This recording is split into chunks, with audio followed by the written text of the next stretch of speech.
You might have seen Iran in the news lately. Stories of an elementary school in Manab hit by airstrikes, 168 children killed. Stories of people like Mikhail Mirdaragi, stories of a nation under pressure and a leader assassinated. A country in crisis, with people who respond differently. Millions of them, men, women, children, in big cities and small towns. For nights now, they've been in the streets, fists raised, a mix of grief, dignity, and defiance. And you might be wondering, why do Iranians react this way? Where does this kind of resilience come from? Why don't they respond like some other countries, allowing outside powers to shape their future? Part of the answer goes back much further than today.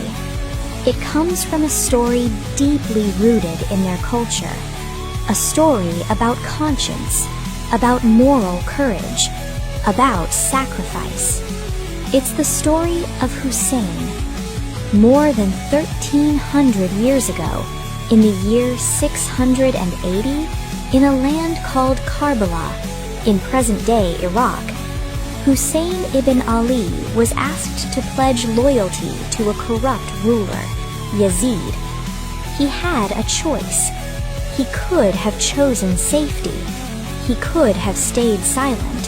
He could have survived. But he didn't.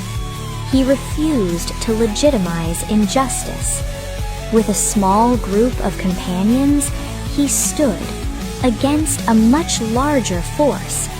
He knew the cost, and still he stood. In Karbala, he and his companions were killed. His family was taken captive.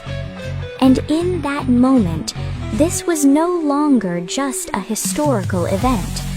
For those who know this story, especially for many Iranians, it became something more, a moral compass, a lasting example, a lesson passed down through generations, that dignity matters, that silence can mean surrender, that standing for what is right may come at a price.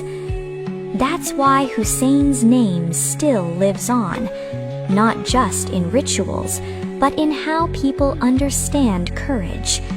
So if you want to understand Iran, don't start with the headlines. Start with Karbala. Start with Hussein. Because in their words, in their actions, they carry a belief that a dignified death is better than a life of humiliation.